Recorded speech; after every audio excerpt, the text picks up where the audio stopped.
The main goal of ROWGA is to strengthen areas of the body that are prone to injury due to the repetitive action of the rowing stroke.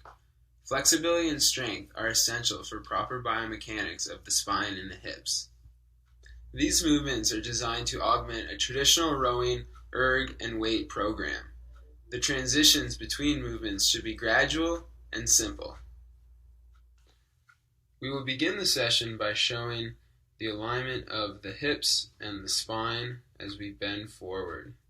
It's essential to maintain this alignment, especially during the rowing stroke. You should feel a stretch through the hamstrings.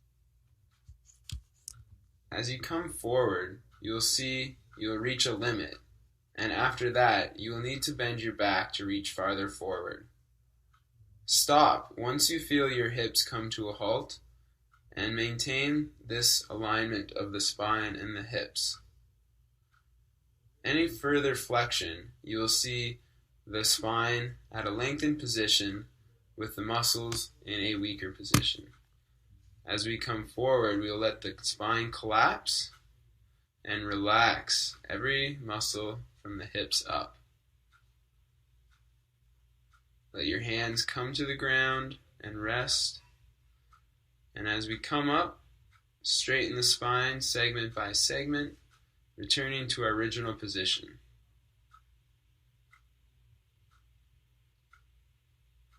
We will use this position several times throughout the session. Now we will come forward onto our hands and our feet into the plank position. It's important to maintain the alignment, the legs straight with the back and the shoulders over the hands.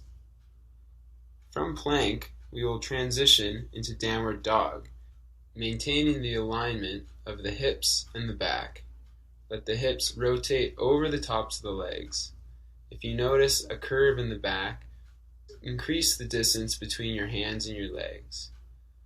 Now we will lift our left leg in order to swing it through to transition into runner's pose. Make sure the knee is now over the foot and your back right leg is straight. Bend at the hips, bringing the shoulders and the head over the knee. Extend the arms backwards and maintain this position. As we extend our back, we will increase the stretch of the right hip flexor.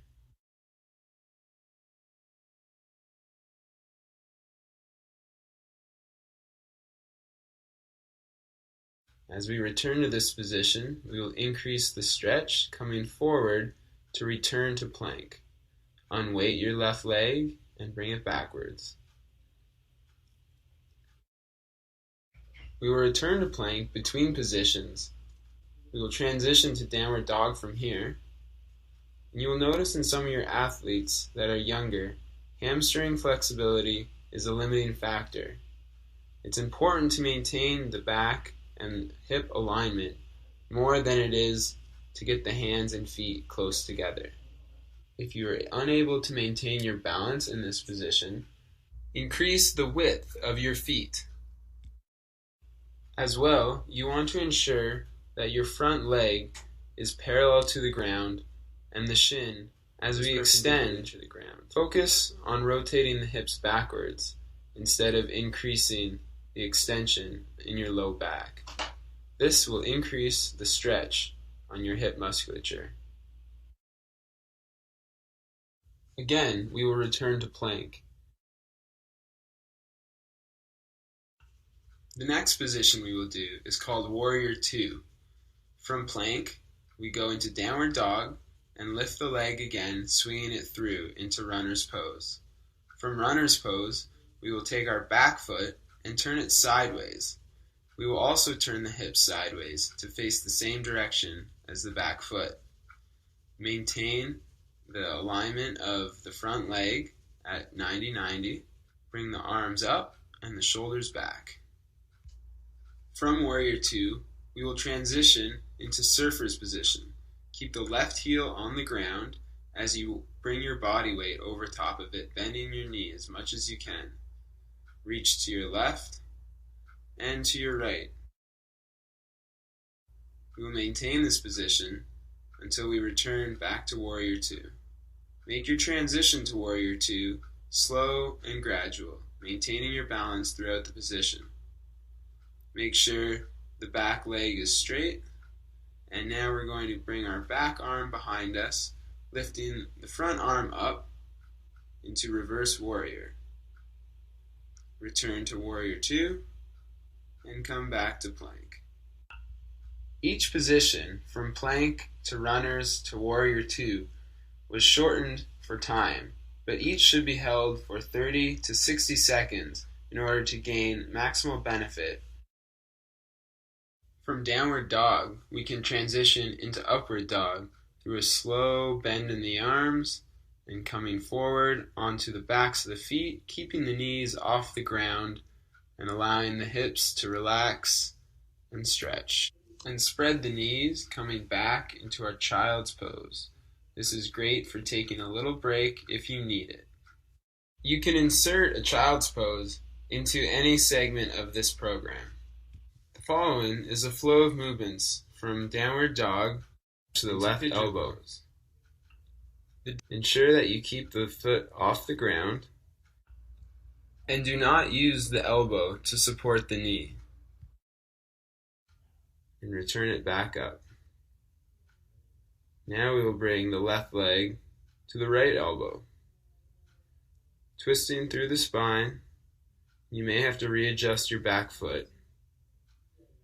Hold these positions for 20 to 30 seconds or more if you can. Return the foot back up. And now we will bring the knee to the chest. Hold. And then rotate the leg so the foot and knee come onto the ground. Extend the back leg backwards. Move the knee a couple inches. And move your hands closer to your body to help push your torso up. Get a good stretch through the gluteals and the hip flexors. And hold this position for about 30 seconds. To quickly release this stretch, roll onto your left hip. If you're not feeling the stretch, come forward onto your elbows and then progress onto your hands and relax. The pigeon pose will stretch the right hip flexor and the left glutes, as well as many of the rotators. To increase the intensity of the stretch, lift up the right knee.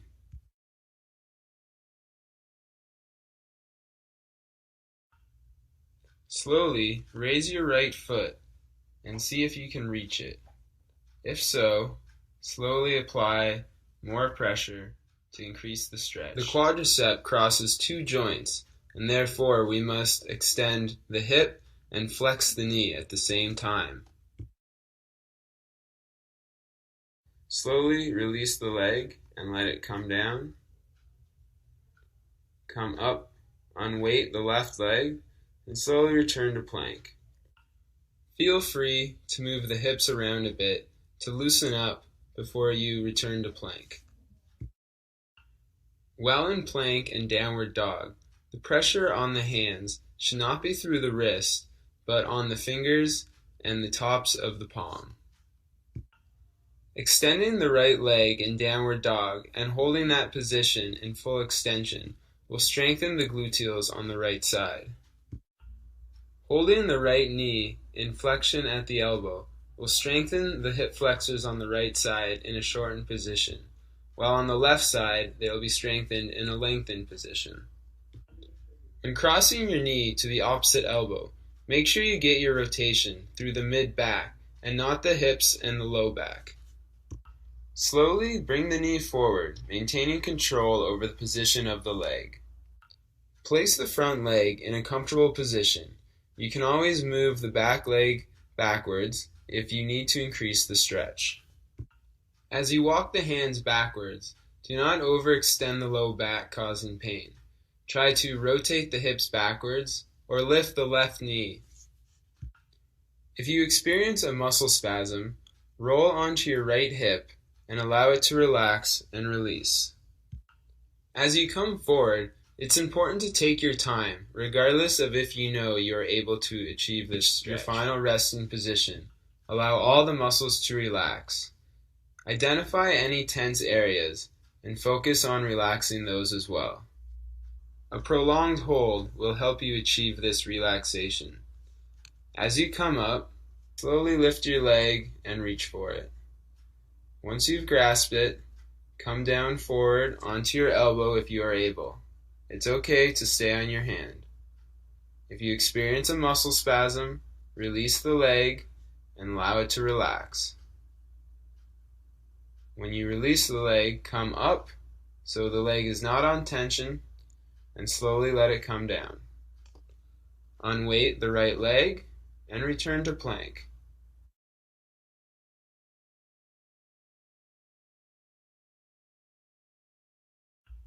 The following flow will help you train your balance. In rowing, it's very important to have a good sense of balance in order to set up the boat. By training our vestibular system, we can increase our ability to understand where our body is in space at all times. Doing exercises like standing on one foot, closing your eyes, and moving your joints in space can help train this system. While standing on the right foot, slowly bring the left foot forward. Make sure you are maintaining alignment of the hips and the low back. If you bring your foot forward and you start to notice you're leaning backwards, you've gone too far. Go to the side. Make sure that the spine stays straight and does not curve as you lift the leg. You can see here that there is no side bending to compensate for the leg as I lift it to the side. As we transition to airplane, extend the leg and let it push the body forward. If you can only come to halfway, that is fine. As you come forward, make sure the back and the leg stay straight. To challenge our balance and coordination, we will bend the knee and push back up. This will also help strengthen the leg. Perform this single leg squat in a slow and controlled manner, and only go as low as your body allows you. To further challenge yourself, from airplane, you can transition to half moon by rotating the body over top of the leg. To achieve the final position, your chest must be facing 90 degrees from the floor, and your right arm will be over top of the body. The leg is still extended. The next flow is on the ground.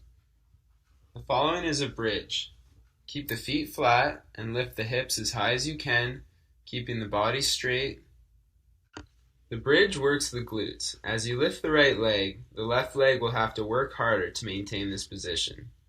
You can increase or decrease the stretch by moving your leg. You will switch legs and then lower the leg.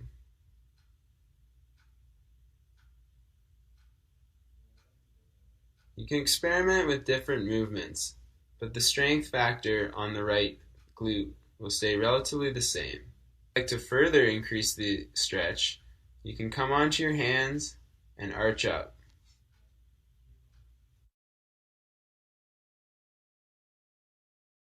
Next, we will perform side plank. Up onto your elbow or hand, hold the body in an aligned position, and then lift up the top leg to further strengthen. Now we are on our hands and knees in quadruped, and we will arch the back down. This is the camel position. Now we will slowly transition into cat, segment by segment, very slowly and controlled. Think about the connection of your vertebrae from your low back all the way to your skull. Imagine each one bending, allowing all the small muscles to increase their length and stretch. Next, we will extend the right leg, strengthening the glutes on the right side. Then lift the left arm. This will challenge your core to maintain your balance and stability. as well as your back muscles that maintain your posture and alignment. Think about all the muscles you're using in this position, what's getting a stretch, and what is being used. Extend the foot back as far as you can, as if you were reaching your toes all the way to the wall. Reach out very far with the right hand as well. Lengthen the body as long as possible. Our next flow involves standing squats.